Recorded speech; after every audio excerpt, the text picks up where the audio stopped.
Welcome to the Agents of Innovation podcast, where we feature conversations with entrepreneurs, philanthropists, and artists.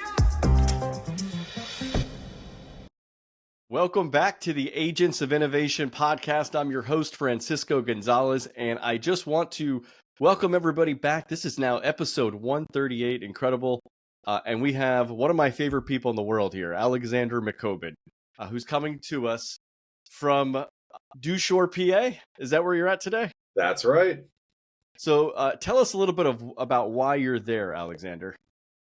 Well, this is the old family farm. You know, my great-grandparents actively farmed this area, raised their kids on it, and over time it's been parceled out. But my grandparents built their retirement home here, and while I didn't actually grow up here, I would spend summers and holidays here. I kind of felt like I did. And so I feel very humbled and honored to be able to carry this on, keeping it in the family as a place for everyone to come to. And it's where I like to come back to recuperate and rest up and get some heads down work done whenever I can. Well, I had the great fortune to be there for a few days last, I guess in late September, and we'll get into that in a little bit. But first, I want to let everybody know who you are and what you're doing for those who aren't familiar with you. And Alexander McCobin here is the founder and CEO of Liberty Ventures. And Alexander, maybe you could just tell us a little bit about what Liberty Ventures does. We're going to get into your whole story in a bit here too. Well, simply put, Liberty Ventures is the ecosystem of values-aligned business leaders, investors, executives, and entrepreneurs who are all committed to advancing a free and prosperous future and helping them scale their businesses to scale their impact. So we work with businesses in a variety of ways. Some of it's through investing, some of it's through revenue operations, some of it's through talent recruitment, some of it's events, and increasingly it's going to be education and outreach to show people, especially young people, that business is fundamentally good and the most powerful force for good in the world, to encourage them to not only appreciate business, but to go into business to make the world a better place. That's great. So this is what you're doing now, but this is not the Alexander McCobin I met roughly, I think, around 2009. So he and I were both working in the Liberty movement. I had worked at ISI, and then I was at the James Madison Institute. I think that's when we were introduced. And I believe it was 2009. I met you and your co-founder of what you had recently co-founded at the time, somewhat recently, and that is Students for Liberty. Do you want to just give us a little bit about your experience starting that and what Students for Liberty is all about? Sure. So when I was in college in the 2000s, I was a libertarian. I wanted to connect with other libertarian students and professors, but didn't find a way to do that. For the first couple of years on campus, I was isolated and alone and nearly became a socialist just to make my life easier. But thankfully, I decided to start a group on my campus at the University of Pennsylvania, and within a year realized there were hundreds of other like-minded people out there, but we needed a group to bring us together. And that led me to connecting with other students running their own libertarian groups at other schools and sharing best practices with them. That led to us putting on what we thought would be a one-time conference, the Students for Liberty Conference, but just generated so much demand and interest from other students who were passionate about these ideas that we turned it into a nonprofit organization. And again, especially in 2009 when we met, always thought it was going to be a small volunteer operation, but it snowballed into something bigger than we ever could have dreamed of. By the time that I stepped down, it was supporting thousands of volunteer student leaders that we would train every year, running groups in over 100 countries, putting on over 100 conferences a year for 20,000 students, just doing amazing things that continues on to this day. Yeah, it really does continue on to this day. And you and I were both in Miami. I believe it was around October of 2022. Hard to believe a little more than a year's gone by since we went to LibertyCon. And they had I was really impressed. And I think what I've been impressed most by with Students for Liberty, and really this is your legacy, is how international it has become as well. Because you kind of think of it, when I first encountered Students for Liberty, I was thinking it was like what you were doing at the University of Pennsylvania and other college campuses around the United States. But to see how this has just proliferated, it's in Europe, it's in Africa, it's in Latin America. So it's really amazing. And it seemed like that's where even maybe most of the energy is in some of these other places. So it's fantastic. And a lot of these places you really need voices of liberty and strength and numbers. You guys are really bringing a lot of people together. Well, Students for Liberty is you're on the board still, but I know you passed off the reins, some years ago now, and you've done a great job. But so tell us what you did after leaving Students for Liberty and where you went. So, when we started Students for Liberty, I do mean we envisioned it as a volunteer organization.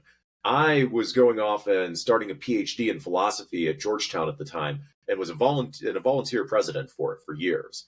But over time, it kept getting bigger and bigger, and I actually dropped out of the PhD because I found myself enjoying running Students for Liberty more than being a PhD student or what I thought would happen if I became a philosophy professor.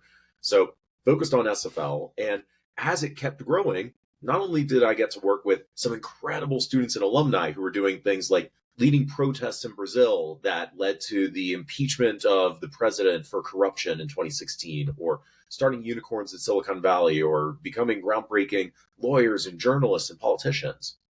I got to connect with some amazing donors, including John Mackey, the founder of Whole Foods, who went from being a donor to a mentor to a friend, and who in 2016 recruited me away from Students for Liberty to go lead up an organization he had started called Conscious Capitalism, based on a book he had written by the same name in 2013 that was a different way of articulating the meaning of capitalism, emphasizing its higher purpose than just maximizing profit. Profit's a great thing. We all want all businesses to make profit, but it's in service of doing something bigger in the world and achieving that by creating value for all stakeholders.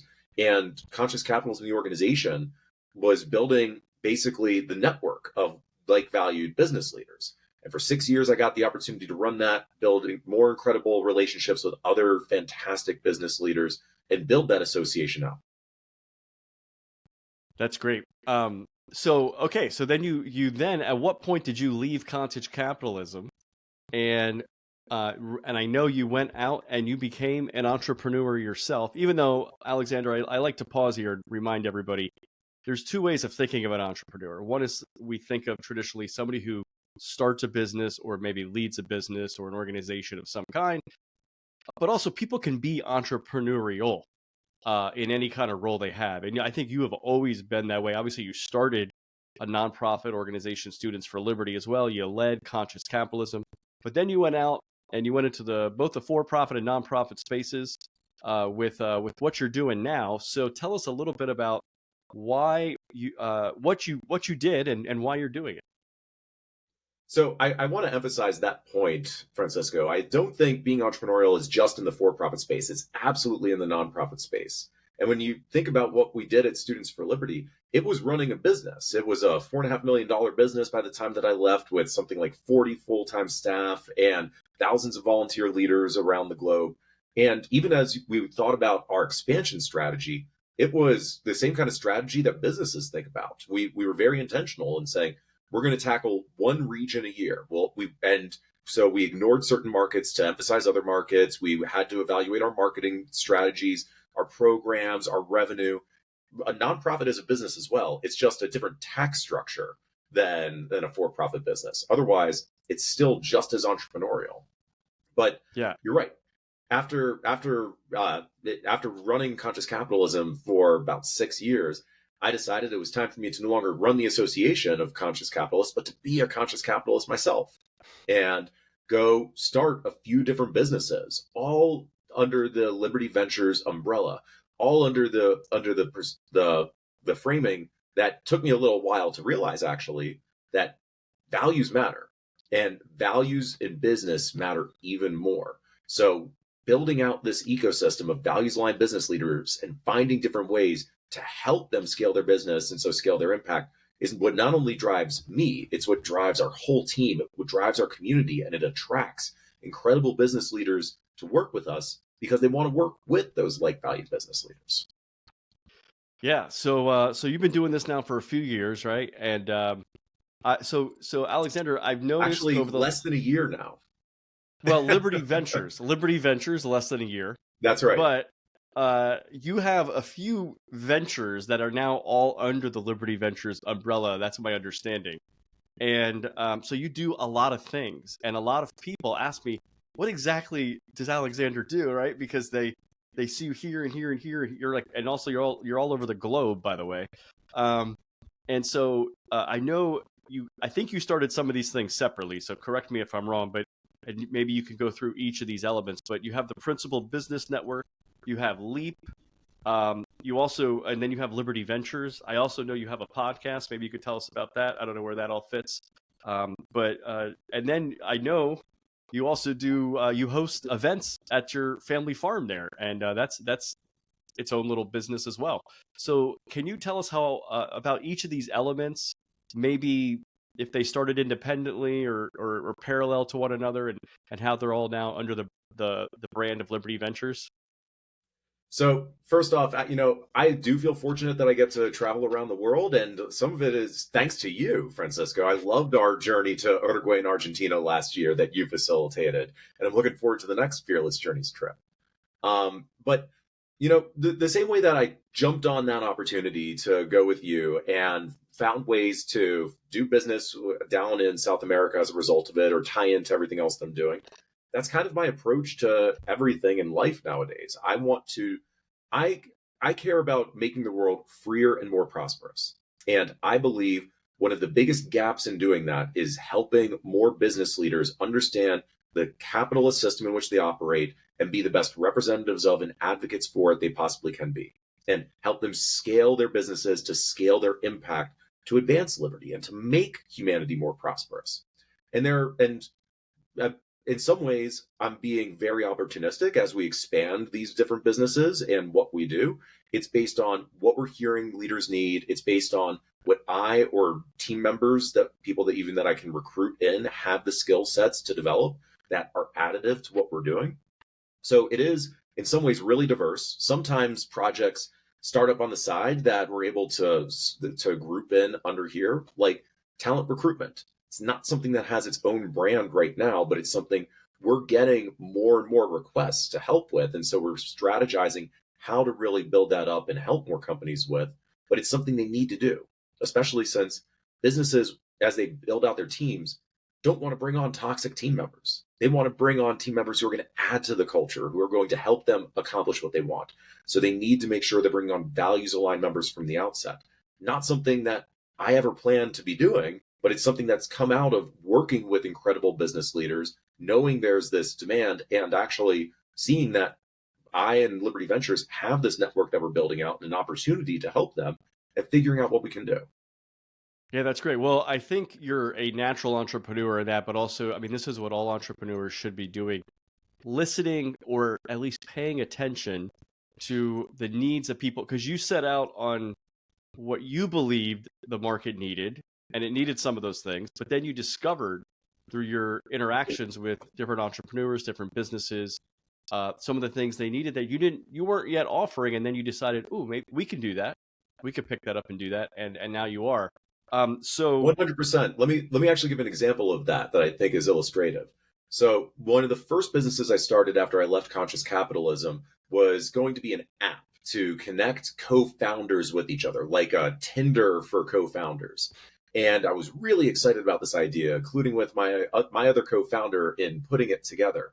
But as we did that, we didn't see any traction in the market. After we worked on it for months, got the MVP together, we just started to realize, even as we were talking with potential customers, our ideal customers, that they weren't going to use something like this. It wasn't there might be this problem of matching the right co-founders, but this was not the solution. It wasn't something they were going to pay for. But you know what they kept asking for?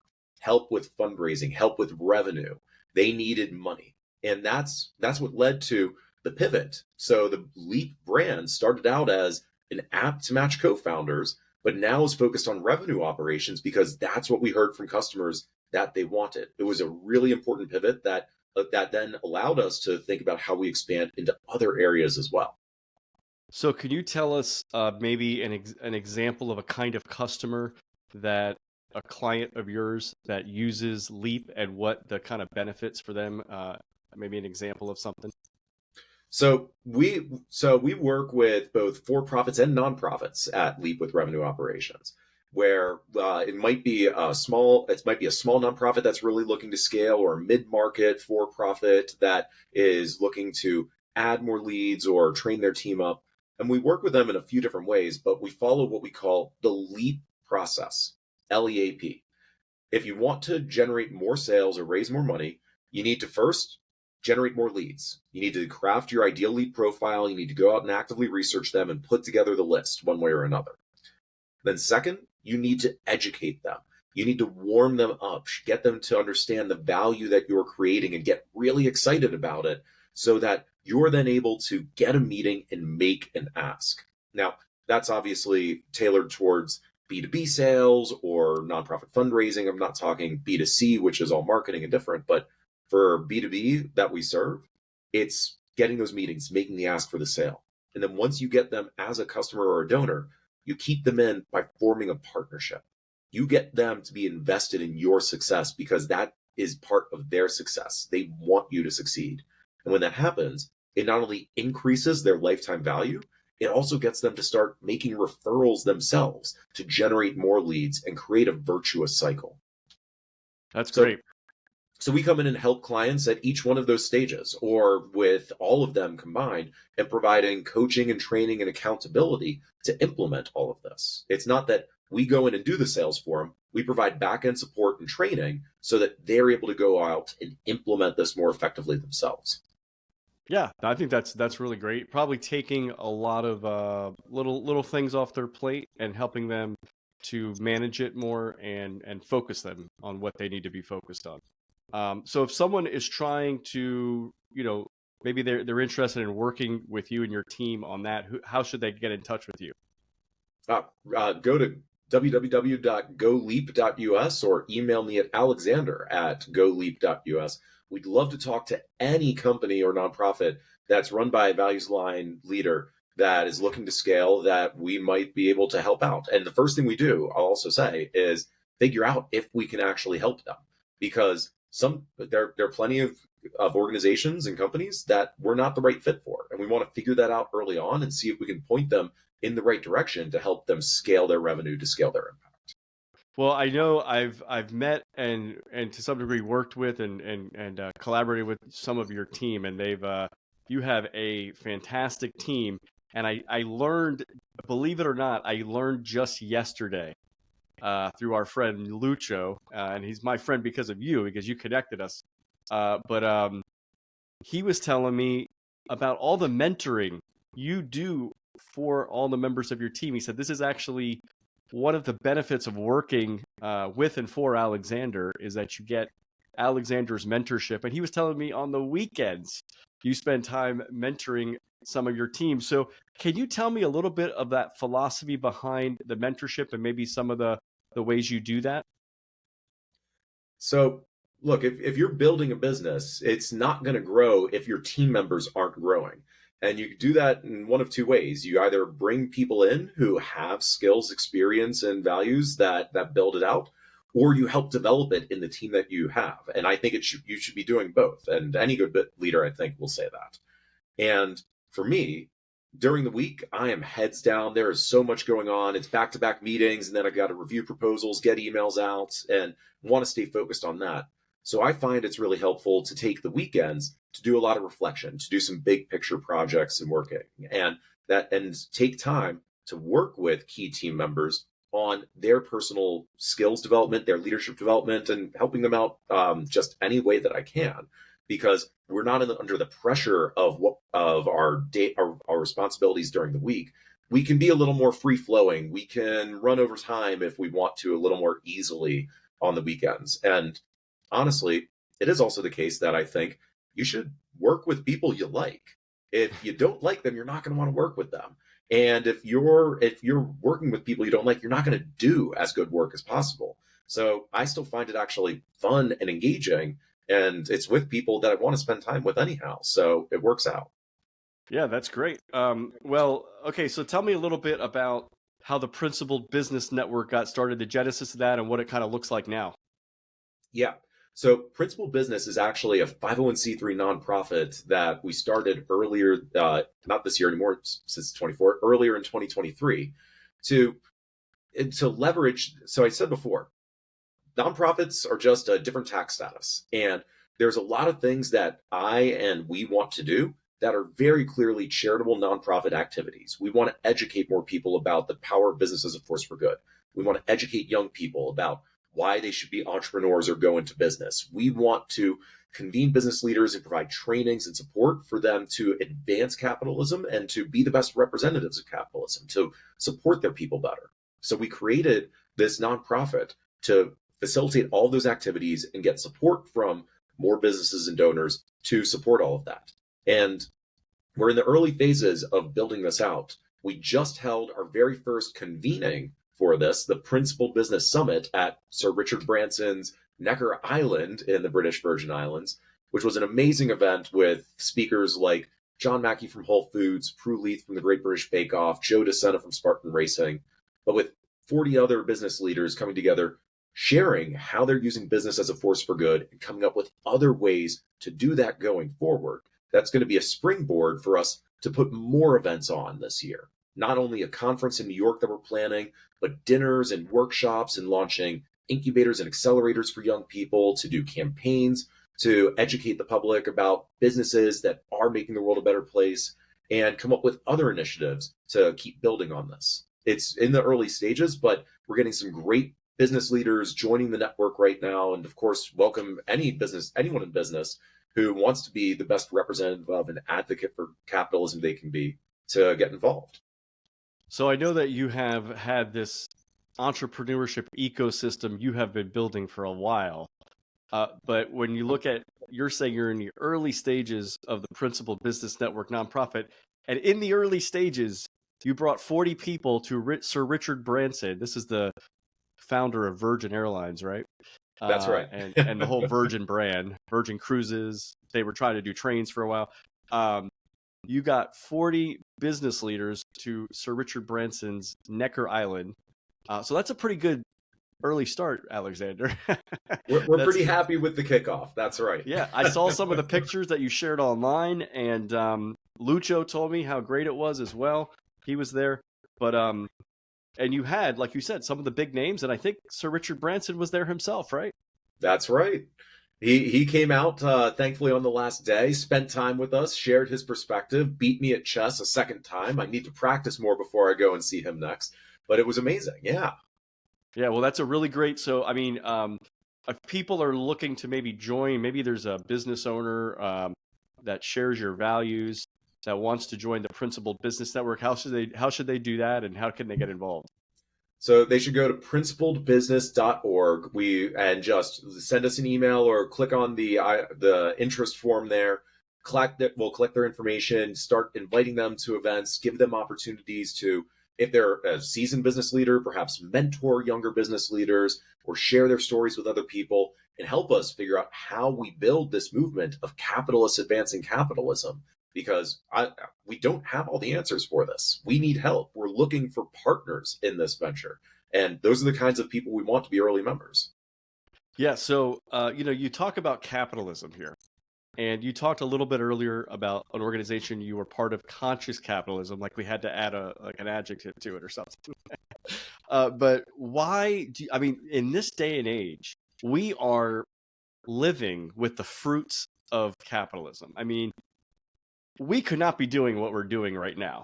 You are in Pennsylvania, I am in Florida, and we are talking to each other live like the Jetsons in 2024 here. And we're going to upload this. We've got platforms to upload. I mean, none of this could be possible without the free market, without the capitalist system, without investment from wealth investment into entrepreneurship and there was a day where YouTube or whatever I'm looking at right here, Riverside platform and all these things, these were like fictions of people's imagination, and they needed investment to start and try these things and to see if they would work and see if people would use them and how useful they might be. And so we are living in this era of abundance that no humans ever lived with before. And yet there's so much negativity about this word or this system or whatever you want to call it, capitalism, and the free market. Can you tell us a little bit like what's going on here, and then what the kind of obstacles are and some of the things you're trying to overcome with what you're doing with this promotion of all sorts of projects in this space? So I think it all comes back to a quote by philosopher William Schlemm in the 20th century, that the problem with socialism is socialism. The problem with capitalism is capitalists. That's what we're running up against, unfortunately. He was dead on.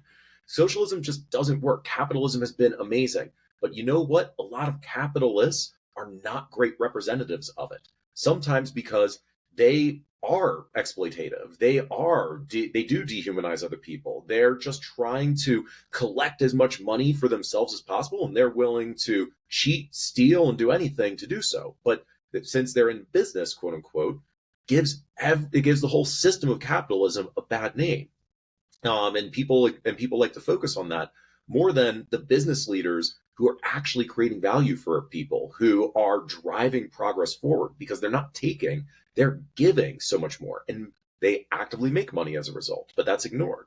But we also have a lot of business leaders that aren't very effective at explaining what capitalism is, and we've had some bad explanations and defenses of it. I think it was Voltaire who once said that the worst thing that can happen to a good idea is to be inaptly defended, and that's what's happened with capitalism. And that's why when the book Conscious Capitalism came out and that concept was first developed, I was so enamored by it, and I am a conscious capitalist from the way the book articulates it, because it is a defense of capitalism for all the reasons that you said. But it explains capitalism is not fundamentally about maximizing profit. It has that as a component, but not as an end, but as a means to something greater. And too many capitalists and defenders of capitalism don't talk about that enough. They don't talk about the very human nature of business enough, which gives it a negative reputation, which leads to misunderstandings and a hatred of it that should not be there.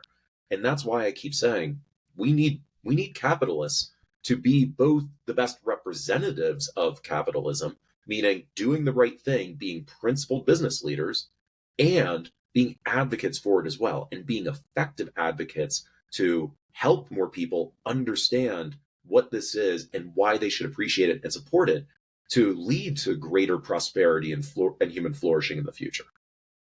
Well, I think that's great, and I actually think you really hit home there why you even called this one of your organizations Principled Business Network, right? Because I think on one hand you understand history, you understand economics, and actually I heard your philosophy degree coming in there with Voltaire, and so I think you understand all of those things and really believe strongly in the understanding of what the free market has brought us, what capitalism has brought us, but also understanding human nature and understanding our people have a moral responsibility as well, and that should be done freely and voluntarily as well. So I think we're kind of, I know you and I are both very aligned on more freedom, but also the fact that we have to be responsible with our freedom, right? And I think that's what you're really trying to teach and encourage among the people that are the beneficiaries of the free market, but also when they are the beneficiaries and when they are the winners, I guess you could say, right? When they're leading and succeeding in these businesses, how can they be principled in their leadership and maybe as CEOs and owners and things like that? So I think it's really great what you're doing on that front. Thank Did you. you And want to add something else? I do actually. I'm going to tie in your shirt and my mug here with us to this. Dunder Mifflin from the TV show The Office, and it's not just about business leaders doing the right thing. They need to do that, but it's also about them advocating for what they're doing and helping paint a different picture of capitalism. Because Dunder Mifflin is the way most people think about businesses and corporations. It's this soul-crushing place that you don't want to spend time at, that you resent basically for being there. And sure, there was hilarity that ensued on the show. It was a great show, but what we need is more business leaders to challenge that perception, to say how they're actually working to make people's lives better, to paint a different picture of business so people feel differently about it, not only from commercials, but in their lived experiences at where they work. So it's funny that we're both, here with Dunder Mifflin stuff, when I think that's the antithesis of what we actually want to represent in business and what capitalism is about. And by the way, Dunder Mifflin, right? It's the fictional company in the show The Office, right? That we know and love. But The Office was set in the town of Scranton, Pennsylvania, just less than 2 hours from where you live. And I had the great fortune to visit Scranton on the way out to your place. I had flown into Newark, New Jersey, and I saw Scranton on the map. It was just a little bit out of the way, but I literally spent several hours there and went to a bunch of the places that are featured in the show. But as you know, many people know, the show was never. I think maybe they might have had a couple scenes at some point throughout its history that they actually shot there, but the show was totally shot in Hollywood. But they used all these real places of real businesses that have existed for decades. And I think that just goes to show you too kind of the loyalty people have to good, strong businesses as well. And I thought it was really cool. And I kind of thought to myself afterwards, maybe this is why The Office was so successful. It actually connected with a real place where real Americans lived and worked.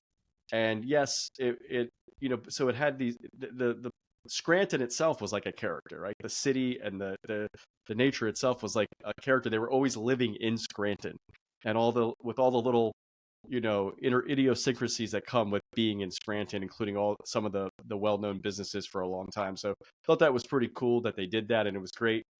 So Alexander, just coming back to Liberty Ventures, because I know when you started this, and again, correct me if I'm wrong, a little over a year ago now, about a year ago, Less than almost a year.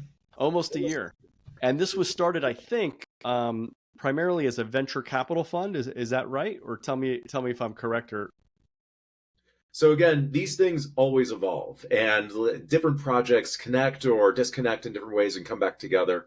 So Liberty Ventures is now the umbrella brand. That might change. We'll see how it goes. But it started out as the investment arm. And the whole idea behind this is that there are lots of investors out there and successful business leaders who are accredited investors that I've spoken with, and a good friend of mine, Jeff Frazee, has spoken with. We brainstormed this idea back in the day to put this together, and he helped launch this with me at South by Southwest last year. We know that there are investors who want to deploy their capital in a values-aligned manner. And we know there are entrepreneurs who are values-aligned, who believe in a free and prosperous future, that are paying close attention to the values of their investors. They don't want to tiptoe around their investors. They don't want to be worried that they'll say the wrong thing and get kicked out of their company because their investors don't share their values, which has happened to too many entrepreneurs lately. But there's been no easy way to connect those two groups before. So we launched Liberty Ventures actually as an angel investor network. So it's not a fund yet.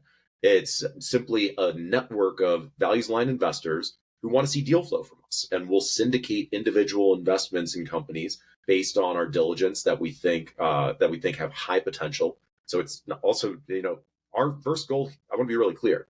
This is not an impact investment fund or network where we say we want you to do good in the world and take a sacrifice on profits or ROI for this. No, we want to get the best ROI possible.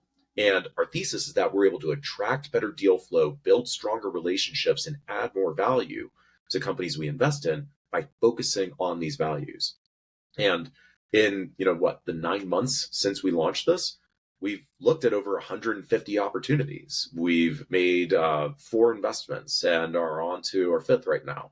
We're getting incredible opportunities that I never expected before because of this values alignment and people being excited about working with like-valued investors and entrepreneurs. That's great. So I think the key phrase I heard here to describe what Liberty Ventures was created as is an angel investor network.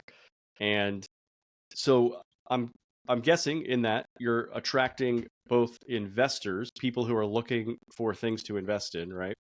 And then also you probably are getting applicants in a sense, people who are trying to sell you on why some of your people in your angel investor network should be should be interested in their company or their idea. So those are two. That's a great part of the entrepreneurship ecosystem.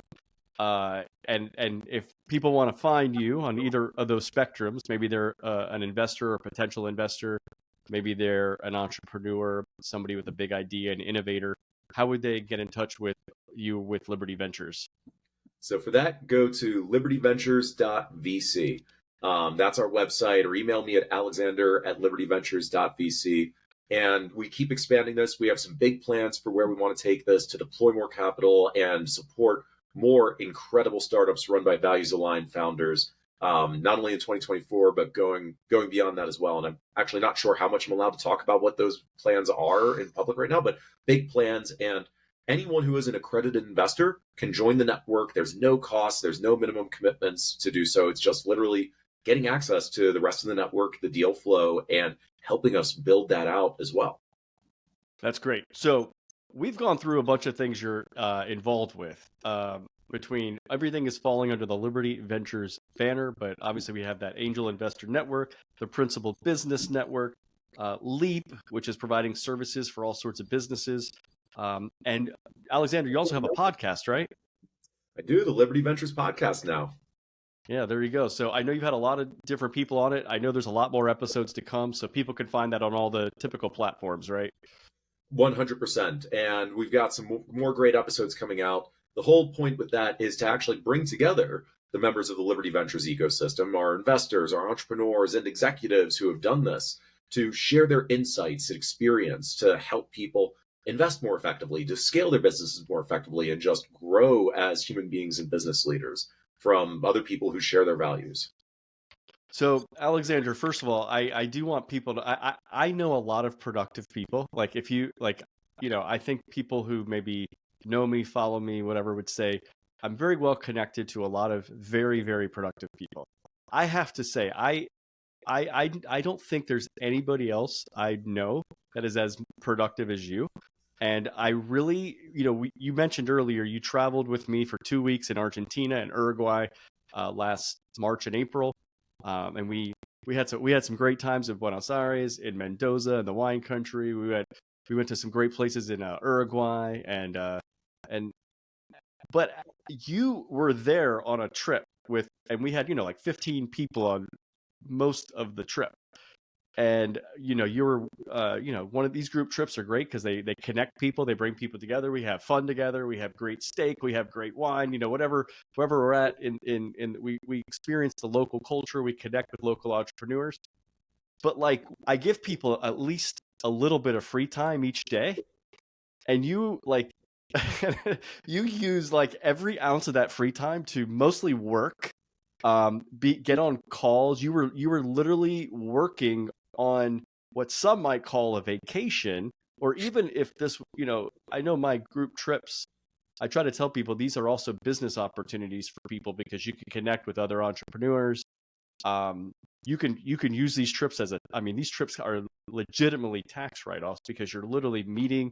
It's the same thing as coming to a conference, except it's more fun and interactive, and you're experiencing new places and things like that.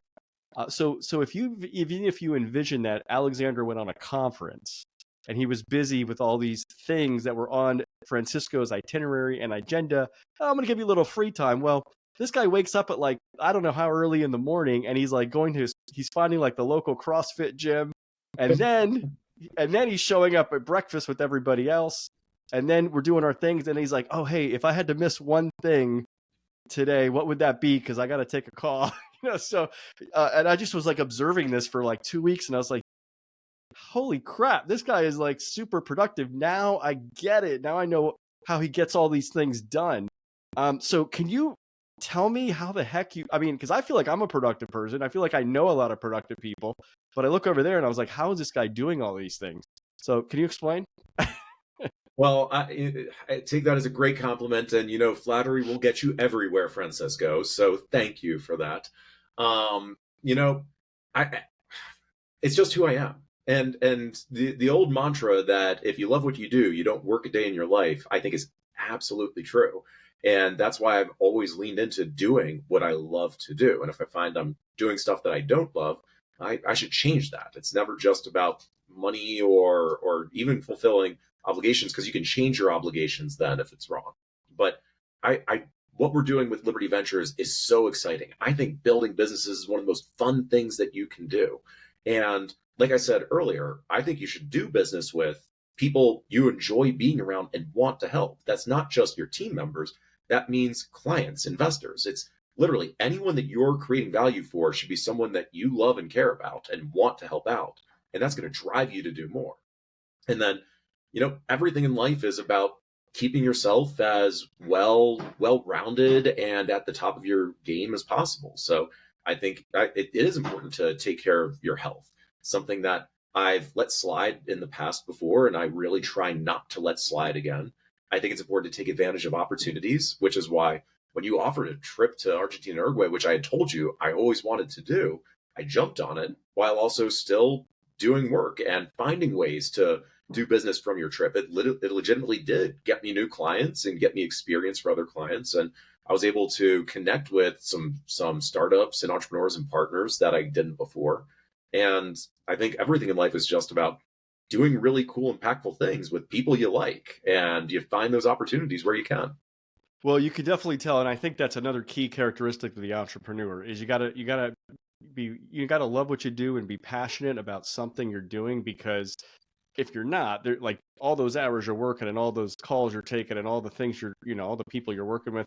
I mean, it can be a real drag if you didn't really love and be passionate about it. And you could tell from you are just always mission driven by whatever you do. Ever since I've known you at Students for Liberty to everything you're doing now, very mission driven person. And so when you're mission driven, it's right. You're able to wake up with a lot of energy every morning and go CrossFitting or whatever the heck you're doing. So on that note, and Sorry for our waking friend, you up one morning there because the gym was right above your room. actually, that is true. I forgot about that in Uruguay. Yes, I was like, there was banging on the jumping. You could hear it. I was like, I think someone's working out up there.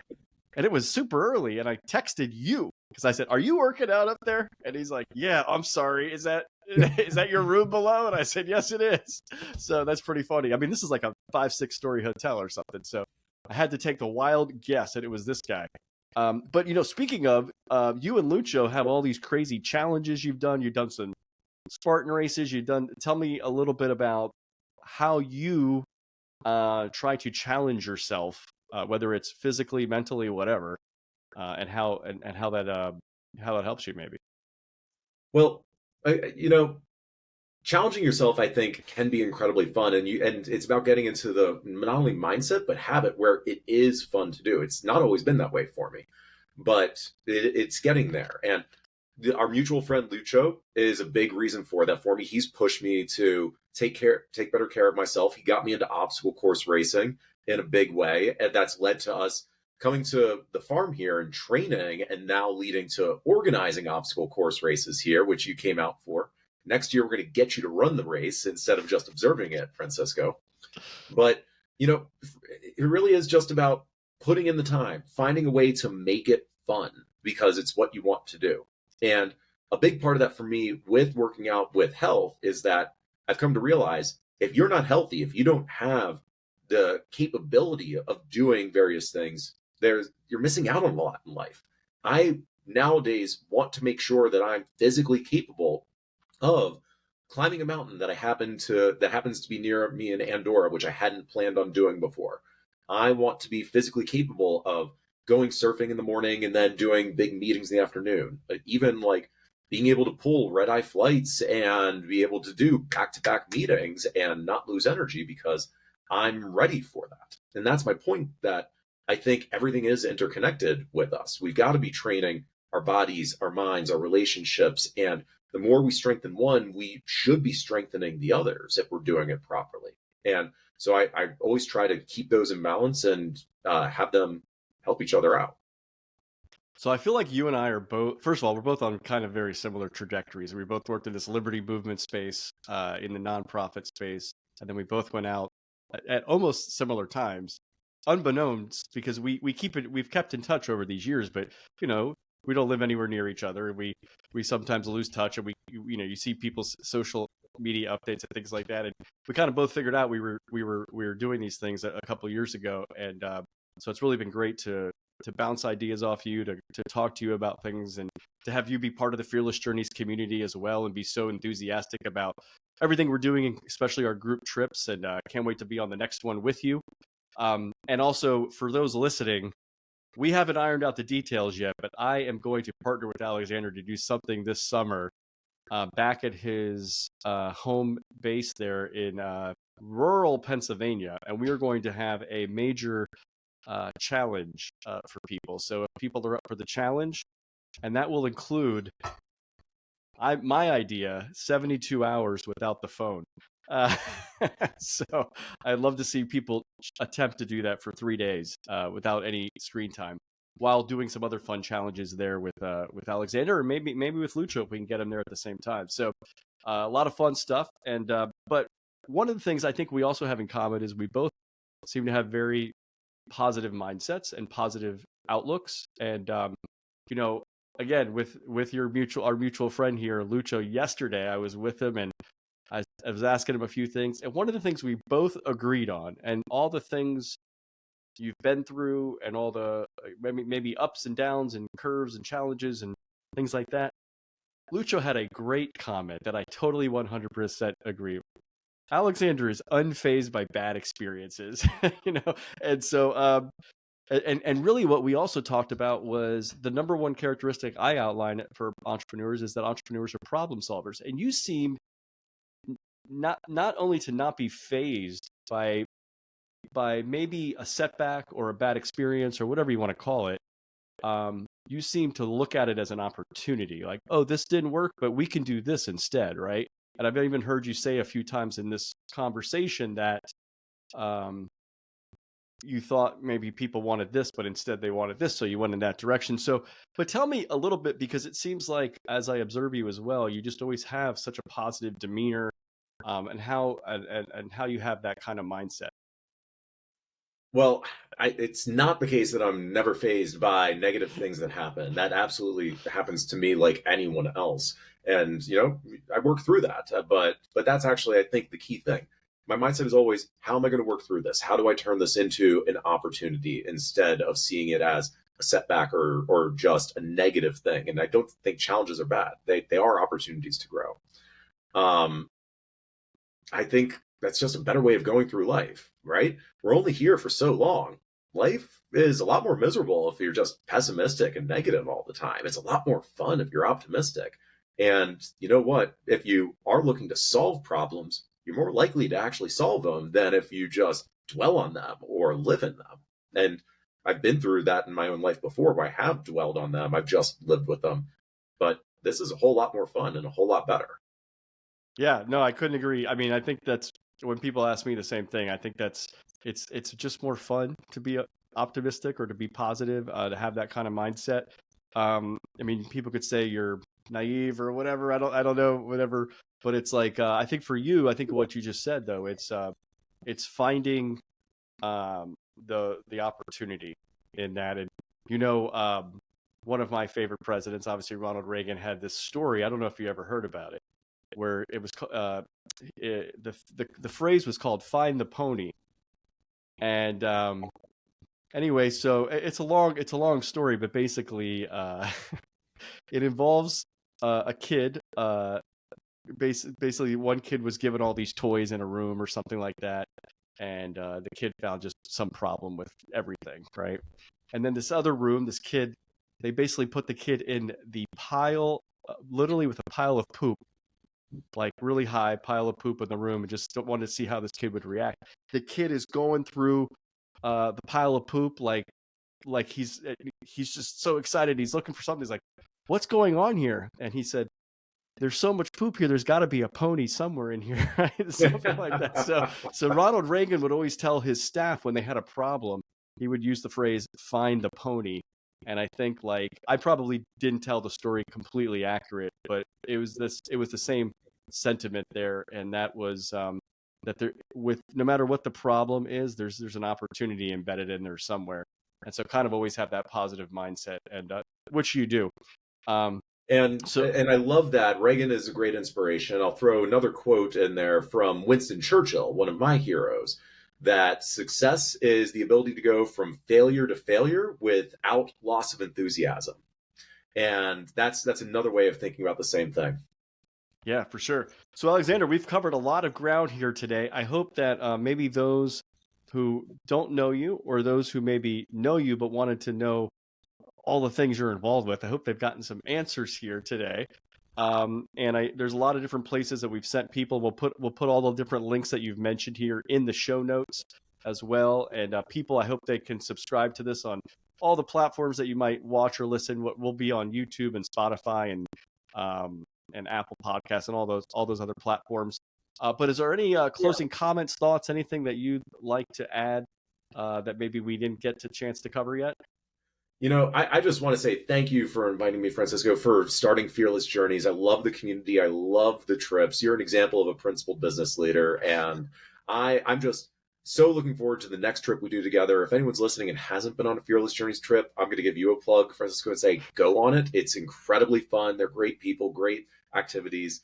And yeah, I'm looking forward to just doing a whole lot more with you, and not only hosting this challenge no phone event at the farm this summer, but then getting you back to the obstacle course and getting you on the course this time. We'll do the obstacle course. And I was telling Lucho yesterday that what we're going to do on this next one is we'll create a lot of challenges, and you guys already have a whole bunch of them, and people don't have to do them all, right?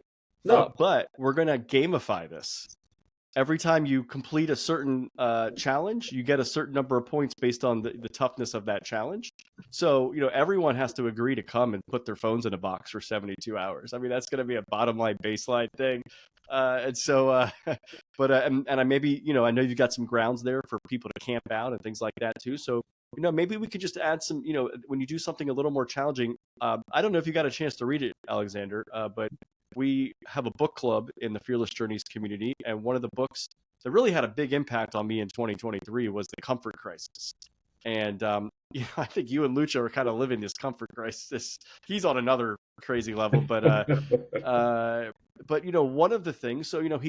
So Michael Easter, the author, talks about all the comforts that we have in our life that we take for granted. I mean, it could be just sitting on a nice, comfortable couch in air. I mean, we spend, I think he said, most Americans spend something like 90% plus of our days in climate-controlled environments. I mean, we literally don't leave climate-controlled environments. Just all these different things. We have food at our disposal, whatever we want, and we don't even realize where the heck it comes from because it just shows up on the shelf, at our grocery store. And so trying to figure that out, but he goes in this book, he goes hunting so that he gets more connected with his food. He goes hiking. He does all sorts of great challenges. But one of the things he talks about too, as we're thinking about all these things, is how much screen time we all spend. And it's like an insane amount, and it's going up every year. And we just don't leave our screens. I mean, I've got two right here in front of me right now, right? But what he says is we need time away from those things, those devices, and maybe it's 1 day a week, maybe it's 3 days a year, maybe it's, there's a lot of different ways you can spend less time. Maybe it's putting some limits on your apps and things like that on how much time you spend on things. But I thought it'd be really cool if we could, I mean, it's going to be a real struggle the first 24 hours for people to be like, oh, I can't check my email. Oh, I can't text somebody. Oh, I can't look at Facebook, whatever. But I think to be in the company of other people, because nobody journeys alone. And I think we'll have some great conversations and we'll have some great fun, things like that. So we'll put some dates on the calendar for this year, likely in the summer here, and have some opportunities for people to get away from the screens and connect with real people in real life and do some fun and challenging things. And we'll see who wins the ultimate challenge. I love it. We're going to make this happen. Yes, we will. So, thank you, Alexander, for being on the Agents of Innovation podcast and for being an agent of innovation. I enjoyed this conversation. I look forward to many more in the future. Me too, Francisco. Thank you for everything you're doing. Thank you.